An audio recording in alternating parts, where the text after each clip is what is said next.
আর এখনকার সমরবিদ্যা নিয়ে যারা ঘাটাঘাটি করেন তারা এটা আশঙ্কা করছেন যে প্রথম বিশ্বযুদ্ধের মতো, দ্বিতীয় বিশ্বযুদ্ধের মতো আরো একটা তৃতীয় বিশ্বযুদ্ধ হয়তোবা বিশ্ববাসী দেখতে যাচ্ছে।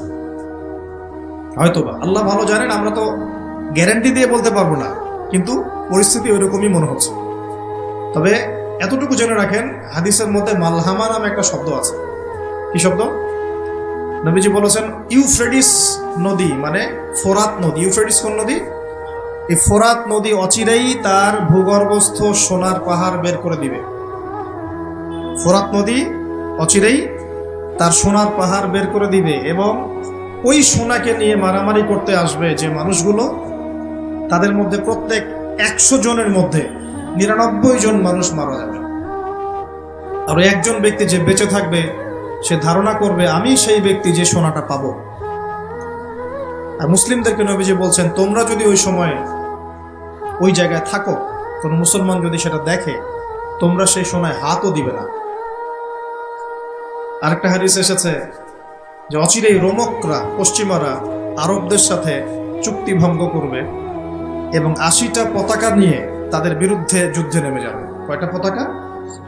80টা। এবং প্রত্যেক পতাকার নিচে থাকবে 12,000 করে সৈন্য।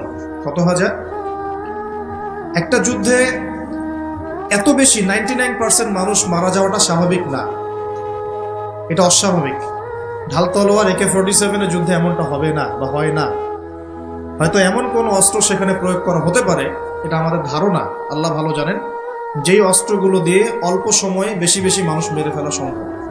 ঠিক যেমন এখনকার নিউক্লিয়ার ওয়েপন্স বা থার্মোনিউক্লিয়ার ওয়েপন্স হতে পারে, আল্লাহ ভালো জানেন। তো বিশ্ববাসী এরকম একটা মালহামা দেখার অপেক্ষায় আছে।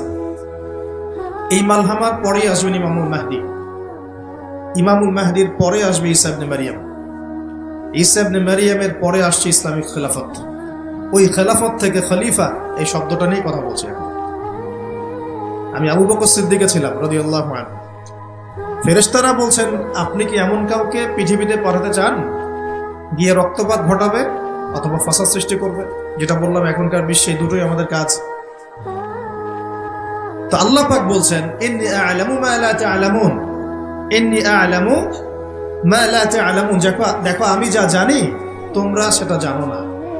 মানে আমার কিছু শুকরগুজার বান্দা থাকবে যারা এরকম ফিতনা ফাসাদ করবে না এবং রক্তপাত ঘটাবে না। তাদের জন্যই আমি প্রস্তুত করেছি জান্নাতুল ফিরদাউস। সুবহানাল্লাহ। তো এখন ফেরেশতাদের মতামত আপনারা শুনলেন, আল্লাহ পাকের কথাও শুনলেন। এখন আল্লাহ রাব্বুল আলামিন তার খলিফা হিসেবে সৃষ্টি করলেন তার নিজ হাতে আদম আলাইহিস সালামকে। সুবহানাল্লাহ। প্রথম মানবকে, তিনি নবীও হলেন, তিনি প্রথম মানব এবং তিনি খলিফা। এখন আদম আলাইহিস সালামকে তার স্ত্রী সহ জান্নাতে থাকতে দেয়া হলো। এই ঘটনা আপনারা জানেন। ইবলিস এসে প্ররোচিত করলো। তার আগে ইবলিসকে বলা হয়েছিল সেজদা করো, সবাই সেজদা করলো, ইবলিস করলো না। মনে আছে? এটা তো আপনারা জানেন। ওইদিকে আমি আর ওই জন্য সময় নষ্ট করছি না। ইবলিস সেজদা না করে কাফের হয়ে গেল। আর আদম আলাইহিস সালাম এবং হাওয়া আলাইহিস সালামকে জান্নাতে থাকতে দেয়া হলো। বলা হলো যে এখানে থাকো, কিন্তু ওয়ালা তাকরাবা হাদিহিশ শাজারা, এই গাছের কাছেও যাবে না। ইবলিস ফুসলিয়ে ফাসলিয়ে তাদেরকে গাছের কাছে নিয়ে গেল। যেভাবে আমাদেরকে ফুসলিয়ে পাপের দিকে নিয়ে আসে, ঠিক এভাবেই। ঠিক আছে? এখন আমাদের পিতামাতা একটা ভুল করে ফেললেন। মানুষ মাত্র কি হবে? আমাদের পিতামাতা ভুল করে ফেললেন। এটাই তো হাদিসের ব্যাখ্যা যে কুল্লু বনি আদম খাত্তা, প্রত্যেকটা বনু আদমেরই কি আছে? ভুল আছে। খায়রুল খাত্তাইন আত-তাওয়াবিন, যারা তওবা করে তারা হচ্ছে উত্তম ভুলকারী। তো আমাদের পিতা কিন্তু ভুলের উপর অটল থাকলেন না। ইবলিস যেমন তার মতে অটল থাকলো যে আমি সেজদা করি নাই তো কি হয়েছে, খলাকতানি মিন নার ওয়া খলাকতাহু মিন তিন, আমাকে সৃষ্টি করেছেন আপনি আগুন দিয়ে, ওকে সৃষ্টি করেছেন মাটি দিয়ে। এটা ইবলিসের চরিত্র। যে ভুলের উপর অটল থাকে, সংশোধন করে না, সেই ইবলিসের অনুসারী। কথা বুঝতে পারছেন? ইবলিস কি এখানে সঠিক ছিল? নাউযুবিল্লাহ, কখনোই না। আল্লাহ পাক তাকে আদেশ করেছেন, আদম কিসের তৈরি সেটা তো দেখার দরকার নাই। আল্লাহ পাক আদেশ করেছেন, বাস তোমাকে সেজদা করতে হবে। এখন আমরা যেমন আল্লাহ পাকের আদেশের সামনে অনেক সময় এরকম দলিল উপস্থাপন করি, এটা কেন করব, এটা কেন করব, তাই না? পর্দা কেন করব, নামাজ কেন করব, যাকাত কেন দেওয়া লাগবে, এগুলি ইবলিসের চরিত্র। আর ইবলিস চ্যালেঞ্জ করলো আল্লাহকে, আল্লাহ পাক তাকে বের করে দিলেন, ফাখরুজ মিনহা ফাইন্নাকা রাজিম, এখান থেকে বের হও, তুমি অভিশপ্ত। ওয়া ইন্না আলাইকা লা'নাতা ইলা ইয়াউমিদ্দিন, কিয়ামত পর্যন্ত তোমার উপর লানত, অভিশাপ। ও আবার চালাক, সে বলল যে আমাকে কিয়ামত পর্যন্ত অবকাশ দিন, আনদিরনি ইলা ইয়াউমি ইউবআসুন, আমাকে কিয়ামত পর্যন্ত অবকাশ দিন। আল্লাহ পাক বলেন ইন্নাকা মিনাল মুনদিরিন, যাও তুমি অবকাশপ্রাপ্তদের অন্তর্ভুক্ত একজন, ছেড়ে দিলাম তোমাকে, কিয়ামত পর্যন্ত হায়াত দেওয়া। এবার সে বলছে ফাবিমা আগাওয়াইতানি, হে আল্লাহ, যে আদমের জন্য আপনি আমাকে বের করে দিলেন, আমি চ্যালেঞ্জ করছি। এবার ইবলিসের চ্যালেঞ্জটাও মাথায় লিখে রাখেন। ইবলিস বলছে ফাবিমা আগাওয়াইতানি লাআকউদান্না লাহুম সিরাতাকাল মুস্তাকিম, যার জন্য আপনি আমাকে এখান থেকে বের করে দিলেন, আমি তার সরল পথে ওত পেতে বসে থাকবো। কিভাবে বসে থাকবো? ওত পেতে। ثم لآتينهم من بين أيديهم ومن خلفهم وعن أيمانهم وعن شمائلهم ولا تجد أكثرهم شاكرين, আমি তাদের ডান দিক থেকে আসবো, বাম দিক থেকে আসবো, সামন থেকে আসবো, পিছন থেকে আসবো, আপনি বেশিরভাগ আদম সন্তানকে শুকরগুজার পাবেন না। কে বললো এটা? ইবলিসের এই কথা সত্য না মিথ্যা বলেন তো? এখন সত্য হয় নাই? কিভাবে সত্য সেটা আরেকটা হাদিস থেকে দেখেন দলিল। আমি আর গভীরে ডুবে যাচ্ছি। কিয়ামতের মাঠে আদম আলাইহিস সালাম, এই আদম আলাইহিস সালামই যখন উঠবেন, আদম আলাইহিস সালামকে আল্লাহ পাক ডেকে বলবেন, তোমার সন্তানদের মধ্য থেকে জাহান্নামী জান্নাতি আলাদা করে দাও তো তুমি। তা আদম আলাইহিস সালাম বলবেন, ইয়া আল্লাহ, কতজন জান্নাতি, কতজন জাহান্নামী? আল্লাহ পাক বলবেন, প্রত্যেক 1000-এ 999 জনকে জাহান্নামের জন্য আলাদা করে দাও। বলেন নাউজুবিল্লাহ। এই হাদিসটা শোনার পরে সাহাবায়ে কেরাম রাদিয়াল্লাহু আনহুম খুব বিচলিত হয়ে পড়ল। তখন নবী সাল্লাল্লাহু আলাইহি ওয়াসাল্লাম আশ্বস্ত করলেন যে ওই যে 1% জান্নাতি দেখা যাচ্ছে, এগুলো উম্মতে মুহাম্মাদের মধ্যেই বেশি হবে ইনশাআল্লাহ। তবে কোন উম্মতে মুহাম্মাদি যে নামাজ পড়ে না, রোজা রাখে না, যাকাত দেয় না, শরীয়তের বিধিবিধানের কোনো পরোয়া করে না, কুরআনটা পর্যন্ত তেলাওয়াত করতে চাচ্ছে না, সেই উম্মতে মুহাম্মাদি কথা বলা হচ্ছে কি? নাকি যারা নিজেদের জান, মাল, সময়, শ্রম সবকিছু ঢেলে দিয়ে দিনের জন্য নিজেকে নিবেদিত প্রাণ করে, কাদের কথা বলা হচ্ছে? এটা আপনারা নিজেরাই বোঝেন, এটা তো আমার বোঝানোর দরকার নেই। এখন বুঝেন তাহলে পার্সেন্টেজটা কত হবে। তো ইবলিসের কথা তাহলে সত্য হলো। ইবলিস কি বললো? ওয়ালা তাজিদু আকসারহুম শাকিরিন, বেশিরভাগকে আপনি শুকরগুজার পাবেন না। আল্লাহ পাক নিজেও এই কথা বলেছেন সূরা সদের মধ্যেই, ওয়া কালিলুম মিন ইবাদিয়াশ শাকুর, আমার শুকরগুজার বান্দা খুব কম হবে। অন্য একটা জায়গাতেও আছে। এখন আল্লাহ রাব্বুল আলামিন আদম আলাইহিস সালাম আর হাওয়া আলাইহিস সালামকে জান্নাতে রাখলেন। তারা যে ফল খেয়ে ভুল করে ফেললেন, আল্লাহ পাক তখন তাদেরকে সাথে সাথেই বের করে দেন নাই, বরং ফাতালাক্কা আদামু মির রাব্বিহি কালিমাত, আদম আলাইহিস সালাম আল্লাহর কাছ থেকে কিছু কালিমা বা বাক্য শিখে নিলেন। সুবহানাল্লাহ। ফাতাবা আলাইহি, ওই কালিমা, ওই বাক্য দিয়ে আদম আলাইহিস সালাম তওবা করলেন। ওই কালিমা, ওই বাক্য দিয়ে আদম আলাইহিস সালাম কি করলেন? তওবা করলেন। আবার বলছি, ফাতালাক্কা আদামু মির রাব্বিহি কালিমাত, আদম আলাইহিস সালাম তার রবের কাছ থেকে কিছু কালিমা শিখে নিলেন। ফাতাবা আলাইহি, ওই কালিমা দিয়ে আল্লাহ রাব্বুল আলামিনের কাছে তিনি তওবা করলেন। ইন্নাহু হুয়াত তাওয়াবুর রহিম, এবং আল্লাহ পাক তওবা কবুল করে তাকে মাফ করে দিলেন। ওই বাক্যটা কি ছিল সেটা একটু শুনি। ওই বাক্যটা ছিল রব্বানা, আমার সাথে বলেন, রব্বানা যালামনা আনফুসানা ওয়া ইন লাম তাগফির লানা ওয়া তারহামনা লানাকুনান্না মিনাল খাসিরিন। মানে অর্থ হচ্ছে, হে আমাদের রব, রব্বানা যালামনা আনফুসানা, আমরা নিজেদের নফসের উপর জুলুম করেছি, ওয়া ইন লাম তাগফির লানা, আপনি যদি আমাদেরকে মাফ না করেন, ওয়া তারহামনা, আমাদের উপর রহম না করেন, লানাকুনান্না মিনাল খাসিরিন, আমরা অবশ্যই ক্ষতিগ্রস্তদের অন্তর্ভুক্ত হব। এই কালিমা শিখলেন কে? আদম আলাইহিস সালাম তার রবের কাছ থেকে। এই কালিমা, এই দোয়া দিয়ে তিনি তওবা করলেন, আল্লাহ রাব্বুল আলামিন তাকে মাফ করে দিলেন। তবে তিনি বলে দিলেন আর জান্নাতে থাকা হচ্ছে না। কুল নাহবিতু মিনহা জামিআ, আল্লাহ বলেন তোমরা এখন সবাই পৃথিবীতে নেমে যাও। ফাইম্মা ইয়াতিয়ান্নাকুম মিন্নি হুদান, নেমে যাও পৃথিবীতে, কিন্তু জেনে রেখো পৃথিবীতে আমার পক্ষ থেকে তোমাদের কাছে হেদায়েত যাবে। কি যাবে? হেদায়েত মানে আসমানি কিতাব, নবী রাসূল, আসমানি কিতাব, নবী রাসূল, এগুলো আসবে তোমাদের কাছে। ফামান কুল নাহবিতু মিনহা জামিআ ফাইম্মা ইয়াতিয়ান্নাকুম মিন্নি হুদান ফামান তাবিআ হুদায়া, যে আমার এই হেদায়েতের অনুসরণ করবে, ফালা খাউফুন আলাইহিম ওয়ালা হুম ইয়াহজানুন, তাদের কোনো ভয় নাই, কোনো দুশ্চিন্তা নাই। যেই জান্নাত থেকে গিয়েছো ওই জান্নাতে ফিরে আসবে ইনশাআল্লাহ।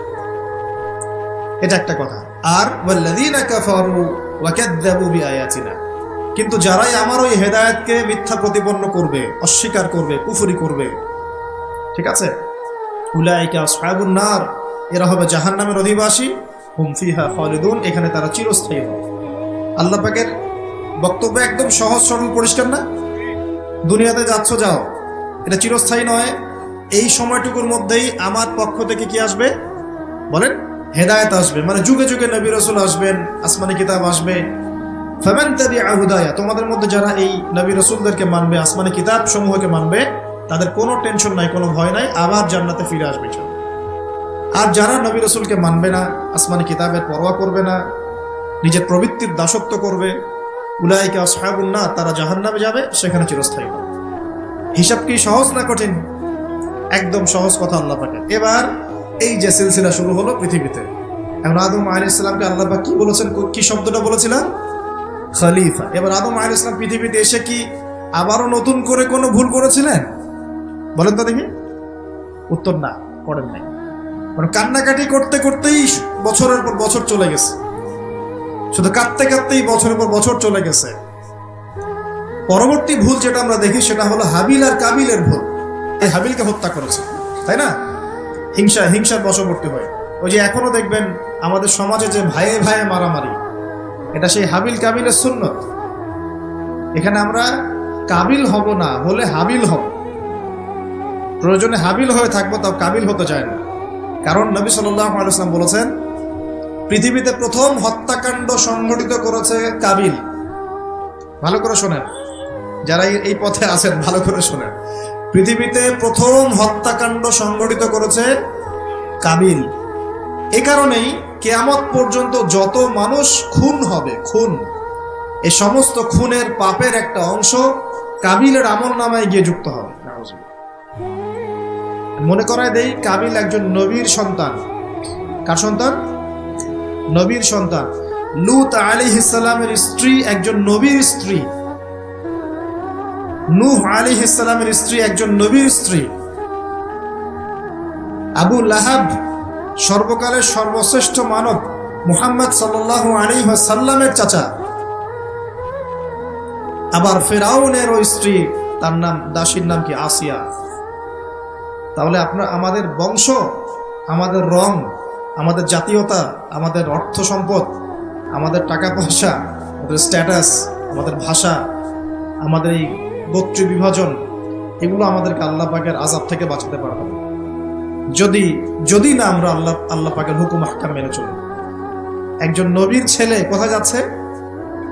একজন নবীর স্ত্রী কোথায় যাচ্ছে? লূত আলাইহিস সালামের স্ত্রী কোথায় যাচ্ছে? আবু জেহেল কি আল্লাহ নবী সাল্লাল্লাহু আলাইহি ওয়াসাল্লামের চাচা ছিল না? আবু লাহাব কি চাচা ছিল না? তাহলে কিসের অহংকার? কিসের অহংকার? কিসের ফুটানি? কিসের গর্ব? শুধু তাকওয়াই পারবে আমাদেরকে সেভ করতে, আর কিচ্ছু না। অনেক গভীর হয়ে যাবে, বের হয়ে আসে। আদম আলাইহিস সালাম তার জীবদ্দশায় আল্লাহ পাকের জমিনে যতদিন থেকেছেন, তিনি কি আল্লাহর বিধান মেনেছেন না শয়তানের বিধান মেনেছেন? তার উপরে আল্লাহ পাক কিছু নাজিল করেন নাই? সহিফা নাজিল করেছেন, অবশ্যই করেছেন না?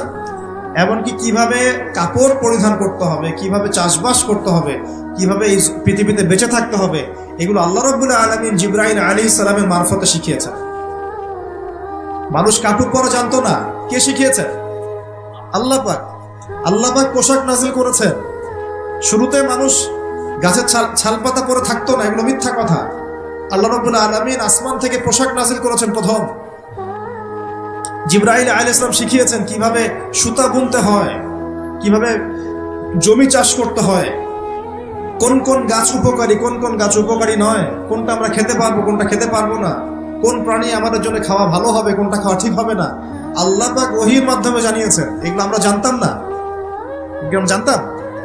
এমনকি কোন গাছে ঔষধি গুণাগুণ আছে, এটা আদম আলাইহিস সালামকে কে জানিয়েছে? আল্লাহ পাক তার ওহীর মাধ্যমে জানিয়েছেন। এই যে আমরা এখন সভ্যতা নিয়ে এত কথা বলি, সত্যি কথা হচ্ছে সভ্যতা শুরু হয়েছে নবীদের হাতে। আর সভ্যতা প্রসারিত হয়েছে নবীদের হাতে, আর সভ্যতা শেষও হবে একজন নবীর হাতে। সেই নবীর নাম কি? ঈসা আলাইহিস সালাম। Very good. সেই নবীর নাম কিন্তু ঈসা ইবনে মারইয়াম। তার হাতে সভ্যতা শেষ হবে। ওইটা লাস্ট একটা সভ্যতা পৃথিবী দেখবে অচিরেই সামনে।